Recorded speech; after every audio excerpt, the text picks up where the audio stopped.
नमस्कार साथियों, मैं मनीष भारती संस्कृति आईएएस चैनल पर आपका स्वागत करता हूं। साथियों, आज का जो लेक्चर है यह उन लोगों के लिए खुशखबरी देने वाला है जो लोग भोजपुरी भाषा बोलने वाले लोग हैं। बिहार के वे हिस्से के लोग जो भोजपुरी बोलते हैं, वे लोग जो कि उत्तर प्रदेश के हैं भोजपुरी बोलते हैं, झारखंड वाले कुछ लोग भोजपुरी बोलते हैं, उनके लिए बहुत बड़ी खुशखबरी है। क्यों खुशखबरी है, क्या बातें हुआ है? देखिए, लंबे समय से कहा जा रहा है कि भोजपुरी बोलने वालों की तादाद जो है अपने आप में अच्छी खासी है ना। और भोजपुरी का अगर देखेंगे तो पिछले कुछ वर्षों में एक भाषा के तौर पर देखेंगे, हालांकि टेक्निकल रूप से इसे बोली कहा जाता है, लेकिन फिर भी अगर आप देखेंगे तो इसका काफी विकास हुआ है। पिछले दिनों आईपीएल वगैरह की कमेंट्री शुरू हुआ है भोजपुरी में, भोजपुरी गानों ने लोगों का मन मोहा है।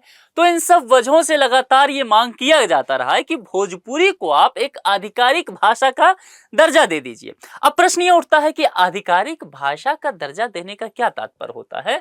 इसके पीछे संविधान में जाना पड़ेगा, आपको संविधान की 8वीं अनुसूची को टटोलना पड़ेगा। उस विषय पर हम चर्चा करेंगे कि किस तरह की बातें होगी। दूसरी बात, अगर किसी भाषा को आधिकारिक भाषा का दर्जा दे दिया जाए, तात्पर्य कि संविधान की 8वीं अनुसूची में शामिल कर दिया जाए, तो फिर उस भाषा को बोलने वाले जो लोग होंगे उनके जीवन में क्या परिवर्तन आएगा, उनको क्या सुविधाएं मिलेगा, यह जानना भी तो बेहद जरूरी है ना।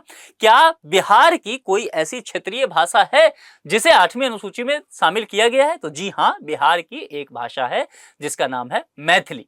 ठीक है, तो मैथिली को अगर 8वीं अनुसूची में शामिल किया गया है, तब से ही बात किया गया कि भोजपुरी को शामिल कर दिया जाए, क्योंकि भोजपुरी का दायरा जो है ना वह केवल बिहार, यूपी, झारखंड तक सीमित नहीं है, बल्कि इससे बाहर भी बहुत सारे देशों में लोग जो है वह भोजपुरी बोलने वाले लोग हैं। तो इसको लेकर के यहां पर जो है एक बिल पेश कर दिया गया है। अभी बजट सत्र चल रहा है। बजट सत्र में आप जानते हैं रवि किशन जो है गोरखपुर से सांसद हैं। भारतीय जनता पार्टी जो अभी केंद्र की सत्ता में पार्टी है, उसी पार्टी से यह सत्तारूढ़ पार्टी के मेंबर ऑफ पार्लियामेंट है, लोकसभा से इस बार जीत के आए हैं। तो रवि किशन साहब ने एक बिल पेश किया है और इस बिल में इन्होंने ये मांग रखा है कि भाई भोजपुरी को आप आधिकारिक भाषा का दर्जा दे दीजिए। अब ये व्यक्तिगत बिल या निजी बिल कहा जाएगा, उस पर भी हम चर्चा करेंगे कि क्या होता है ये। यहां पर देखिए स्पष्ट तौर पर ये चीजें आपको नजर आ जाएगा।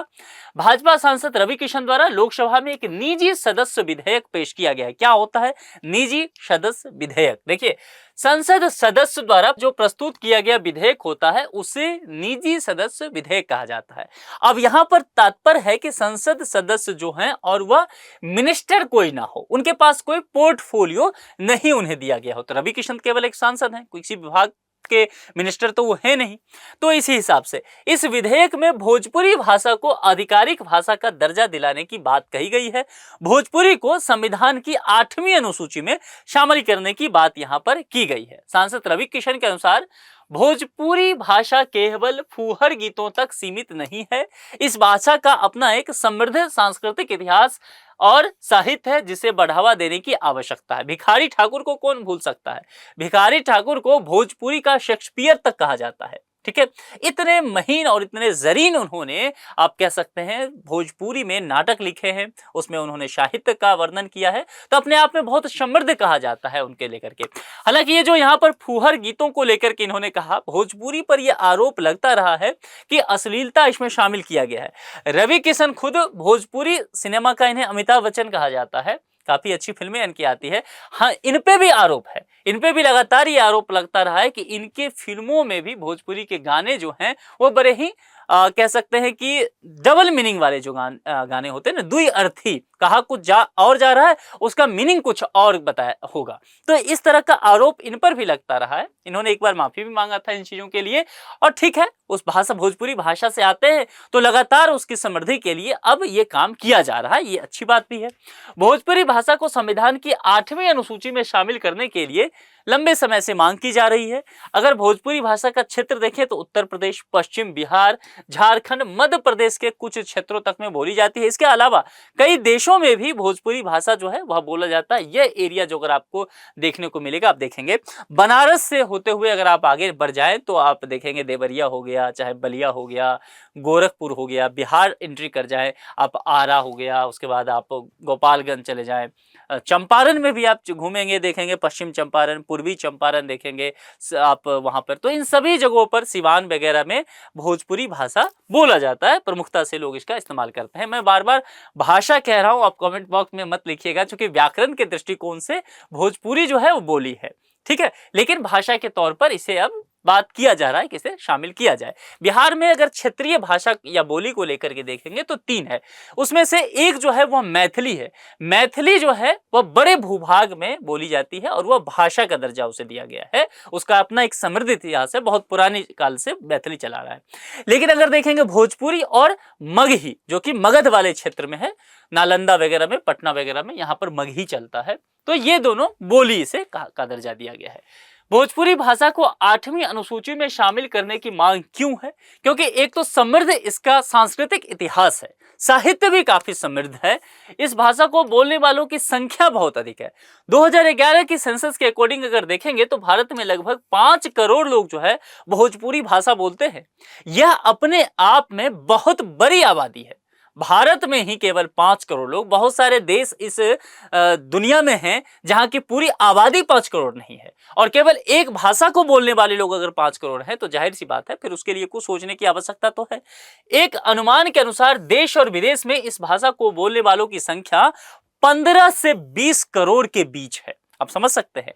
तो निश्चित तौर पर जिस धरती से इसका उद्भव हुआ है, यानी कि भारत भूमि से भोजपुरी का उद्भव हुआ है, तो भारत भूमि में तो कम से कम इस भाषा को आधिकारिक भाषा के तौर पर सम्मान मिलना ही चाहिए। संविधान के 8वीं अनुसूची में बहुत सारी भाषाओं को जो शामिल किया गया है, टोटल 22 भाषाएं हैं अभी तक, उसकी कुछ भाषाओं की लिस्ट आपको यहाँ पर देखने को मिल जाएगा।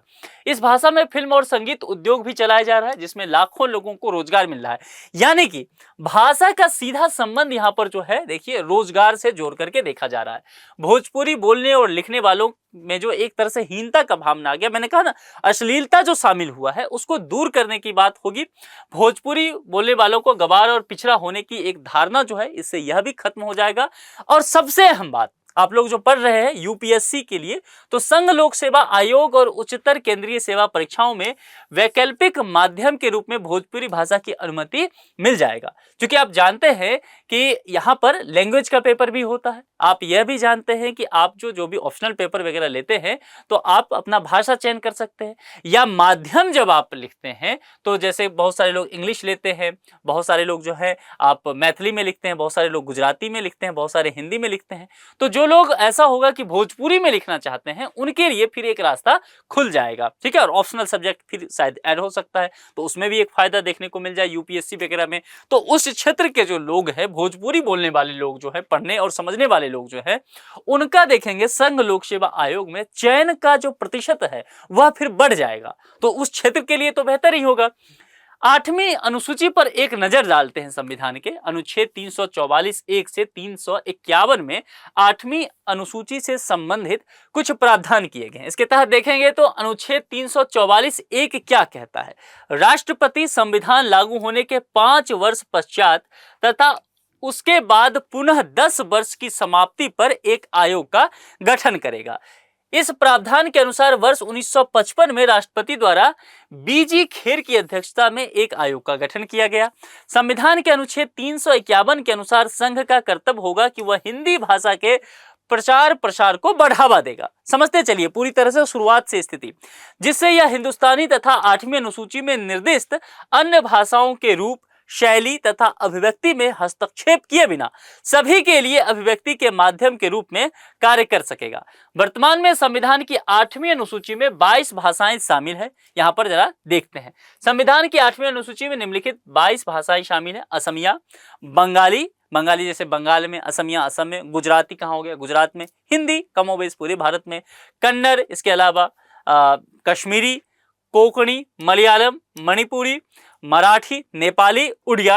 आप कहेंगे नेपाली तो नेपाल की फिर अपने देश में क्यों? क्योंकि उत्तराखंड वगैरह में जो है, और उत्तर प्रदेश के भी कुछ हिस्से में, हिमाचल के कुछ हिस्से में, बिहार के कुछ हिस्से में जो मिथिला वाला हिस्सा है, यहाँ पर नेपाली बोलने वाले लोगों की तादाद ठीक ठाक है, ठीक है। इसके अलावा उड़िया, पंजाबी, संस्कृत, सिंधी, तमिल, तेलुगु, उर्दू, बोडो, संथाली, मैथिली और डोंगरी, ये कुछ भाषाएं हैं। मैथिली वगैरह को बाद में ऐड किया गया था, ठीक है। जब अटल बिहारी वाजपेयी की सरकार हुआ करती थी केंद्र में, तब मैथिली वगैरह को ऐड किया गया था 8वीं अनुसूची में। इसमें से 14 भाषाओं को मूल संविधान में शामिल किया गया था। सिंधी भाषा को वर्ष 1967 में तथा कोंकणी, मणिपुरी और नेपाली भाषा को वर्ष 1992 में शामिल किया गया। इसके पश्चात वर्ष 2004 में बोडो, डोगरी, मैथिली तथा संथाली भाषा को 8वीं अनुसूची में शामिल किया गया था। इस वक्त जो है अटल बिहारी वाजपेयी की सरकार हुआ करती थी। क्या है 8वीं अनुसूची में किसी भाषा को शामिल करने के मानदंड, जरा उसको समझ लेते हैं। 8वीं अनुसूची में किसी भी भाषा को शामिल करने के लिए कोई निश्चित मानदंड नहीं है। देखिए ये चीजें जो है ना, दरअसल वह सरकार के मूड पर बहुत ज्यादा निर्भर करता है। अगर सरकार चाहे, सरकार इस स्थिति में हो तो भाषा को शामिल कर सकती है, वो सम्मान दे सकती है।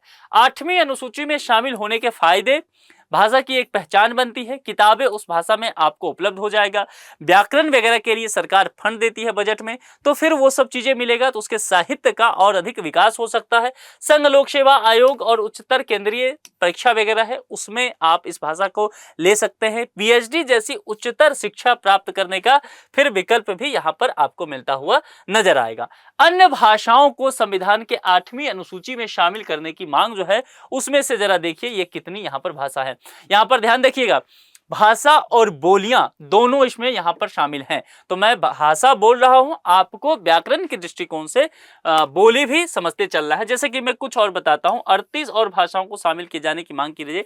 जैसे कि अंगिका, अंगिका को अलग से भाषा बहुत सारे लोग नहीं मानते हैं, मैथिली की ही एक तरह से आप कह सकते हैं कि एक अंग माना जाता है ना। तो अंगिका को लेकर के यही कहा जाता है कि भाई मैथिली तो शामिल है तो फिर इसको देने की जरूरत नहीं है। बजिका को लेकर के भी यही कहा जाता है।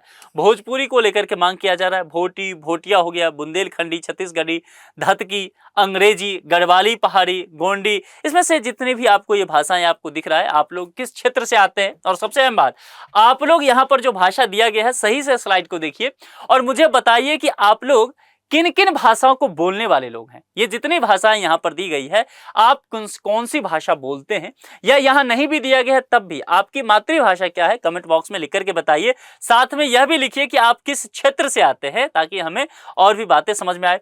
यहां पर जो 22 भाषाएं हैं ये संविधान के 8वीं अनुसूची में शामिल है। आप बताइए कि आप कौन सी भाषा इसमें से बोलते हैं, आपकी मातृभाषा है, क्षेत्रीय भाषा है, और आप किस क्षेत्र से आते हैं, आपका डिस्ट्रिक्ट कहाँ है, किस राज्य के रहने वाले हैं, कमेंट बॉक्स में लिख करके मुझे जरूर बताइए। ठीक है, तो ये सारी बातें, इतनी भाषाओं की भी मांग की जा रही है। तकरीबन ये 35 से 38 भाषाएं हैं जो जिसके विषय में कहा जा रहा है कि इसे भी संविधान के 8वीं अनुसूची में शामिल कर लिया जाए और 8वीं अनुसूची का विस्तार किया जाए।